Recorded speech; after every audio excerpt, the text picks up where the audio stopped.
এই তারা হেতারারে দেখে না, হেতারা এই তারারে দেখে না, হেতে এবারে মানুষ কনা, এবারে হেবারে মানুষে মনে করে না আপন ভাই।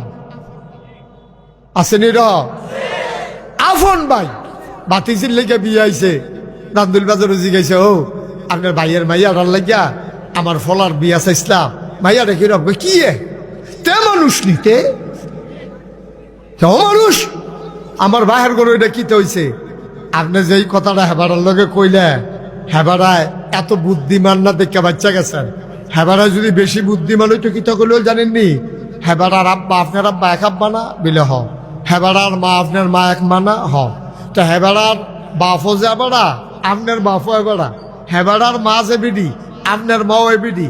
তো হ্যাতে যদি মানুষ না হয় তো মা বাপ তো একজনে, তো আপনার মানুষ হিসেবে করতে বুদ্ধিমান না দেখতে ফ্যাসটা দিতে পারছে না। কিন্তু ফ্যাসটা কিন্তু ফানা। আপনি যদি আপনার বাইরে যদি আপনি কোনো মানুষ, তো আপনি কি মানুষ? কি আপনি মানুষ কেমনে? আপনি কি মাইদি দিয়ে উজাইছেন? আপনি মাইদি দিয়ে আইসেন করতে, আপনি মানুষ হইতেন আইসেন করতে। আপনি বাপও একজন, মাও একজন, আপন ভাই। হেতার ষোলো যেই রক্ত, আপনার ষোলো এই রক্ত। তো হেতে যদি অমানুষ হয়, তো আপনি তো অমানুষের পশু খারাস আপনি, ঠিক নি রে? ওইয়া লাইছে তো বড়বড়াইয়া কি তার মাইয়া কি বিয়া করে দেখো অমানুষ তে, তো আপনি ভালো মানুষ। আপনি মাইতে দিয়ে ভালো হয়েছেন করতে, আপনার ভাইও অমানুষ হইলে এই কথাটা আর কারাই জিগাইব? এই সমাজটা আমরা এখন আমরা থাকন লাগবো এক লগে, আমরা মিল্লা জিল্লা চলন লাগবো। এই সমাজটার মধ্যে আমরা মিল জিল কইরা যেই কথাটি কইছি, আমরা কি উপরের দিকে চাই আমরা নিচের দিকে? নিচের দিকে। আমার যেই চেহারা আল্লাহ দিছে আলহামদুলিল্লাহ, আমি ইচ্ছা করলে এটারে বাড়াইতাম পারতাম না। আমার গায়ের রং যে দূরা এর দূরে, বাংলাদেশে আর চাইতে সাদা মানুষও আরো আসেনি রে, আরো আরো ফর্সা মানুষ আছে। তো এবারের রং আমার হেবারের রংটা একটু কালো মনে করেন। তারপর যদি সারাদিন এখন গইডায় আমি কালা কেড়ে, আমি কালা কেড়ে, আমি কালা, এটা কি সাদা হয়ে দেবো গা? আল্লাহ তুমি যে দিচ্ছ আলহামদুলিল্লাহ। কি বলতে হবে আমরা সবাই? যুবকেরা বলো, আমরা কি বলবো? আমার যে দূর দিছে আলহামদুলিল্লাহ। আলহামদুলিল্লাহ আমার বাপ গৃহস্থ করে, আমার আব্বা তো আছে। অনেকের যে আব্বায় নাই, হ্যাঁ অনেকের যে আব্বায় নাই, আমার তো আব্বা আছে গৃহস্থিয়া না করে। আমি আরেকটার ফেল চাই যে হ্যাঁ তার বাপ ব্যবসা করে, আমার বাপ গৃহস্থী করে। হ্যাঁ আর বাপ কি সুন্দর সাজ্জা থাকে, আমার বাপে ফেহেছে হে থাকে। আরে তোর তো বাপ আছে। বাংলাদেশে এমন অনেক মানুষ আছে যার আব্বা নাই, তাহলে সেই তুলনায় তুই আলহামদুলিল্লাহ। যার বাপ নাই আর যার বাপ আছে, এই তুলনায় বাপওয়ালা বেড়া কি কইতে হইব? তাইলে আমরা সুন্দর করে মিলজিল করে এই সমাজটা চলাম। আমার জালালউদ্দিন নজরুল ইসলাম একটা কামের কাম করছে রে, এই যে মাদ্রাসাটা এখনো করছে। এখন যদি আমরা কেউ এর মনে কয় নোয়াফাড়ার তারা, কেউ যদি মনে কয় হুজুর আমার পুত্রারে হাফেজ বানাইতাম চাই, কিতা করতাম? তাহলে আপনি নেওয়ান লাগবো বাউনফাড়া, না হইলে নেওয়ান লাগবো বরদুশিয়া, না হইলে নেওয়ান লাগবো নাগাইশ, না হইলে নেওয়ান লাগবো হেউলে কলফাস, ওই পশ্চিম ফাড়া। কিন্তু এই জায়গাটা খালের ফাড়ো মাদ্রাসাটা হওয়ার কারণে কি লাভ হয়েছে জানেননি?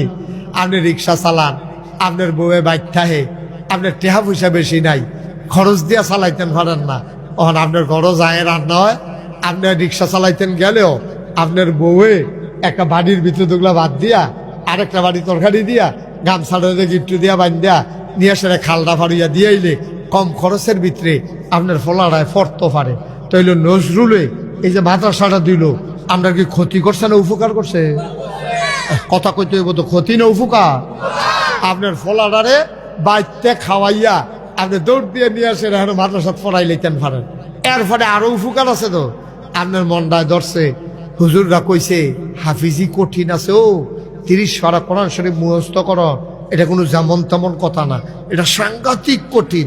এই কথা হইন না আপনি চিন্তা করছেন একটা করে তারে ডিম খাওয়া, অনেকটা ডিম আপনি ওই, আর ওই যদি বাউন ফাড়া থাকতো একটা ডিম সিদ্ধ করে আপনি লইয়া যাওয়ান লাগলো। আর অহন ঘর বাতের লোক একটা ডিম সিদ্ধ করিয়া ফুল ডাফা রইয়া মরসারাত খেরইয়া নিচে খেতরাত খেরইয়া একটা ছুটু ফলারে কইছে, যারে এই আমার ফুতের কিন্তু ডাক দিয়া কইছেন বাবা এখন হয়তো। তো হাতে কইছে রে তোর মাই খেয়ে রইছে, তুই যা তাড়াতাড়ি যা। এবিডিয়ে ডিমটা চলাইয়া ফুতেরে খেলা করাইয়া আস্তে করে খাওয়াইয়া ফুত কোদের পানি খাইয়া গিয়া আবার ফরাত সুবহানাল্লাহ কইতেন না। আচ্ছা লাভটা কিটা? বলে হুজুর আপনি যে এত কোনা কানসি মাইরা কইলে, আচ্ছা ভর্তি করাইলাম আর কি হাফেজ, তা হাফেজ হইলো আর কি লাভ হইব? আল্লাহর নবী কয় তুমি রিক্সাওয়ালা হইতে পারো, তুমি মেথর হইতে পারো, তুমি ডেলি লেবার হইতে পারো, তুমি বসুইরা কামলা হইতে পারো, তোমার কোনো বংশ না থাকতেও পারে, কিন্তু তোমার একটা ছেলে সে যদি হাফেজ হয়, কিয়ামতের ময়দানে নাগাইশের ফিসাবের মাথাত নূরের টুপি থাকবে না। কিন্তু তুমি যে রিক্সাওয়ালা, তোমার ফুট যদি হাফেজ হয়, কিয়ামতের ময়দানে তোমার মাথায় আল্লাহ নূরের টুপি পরাই দেবে।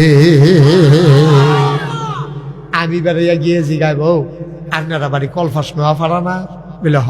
হুজুর আমার চিনছেন না, আপনারা আমার রিক্সা দিয়ে কত বাউন্ড ভাড়াতে আইলেন গেলেন ভোট দিয়া, আপনারা একবার বাইক বেড়ে নামাই দিয়ে আইলাম গো, চিনছি তো তোমারে।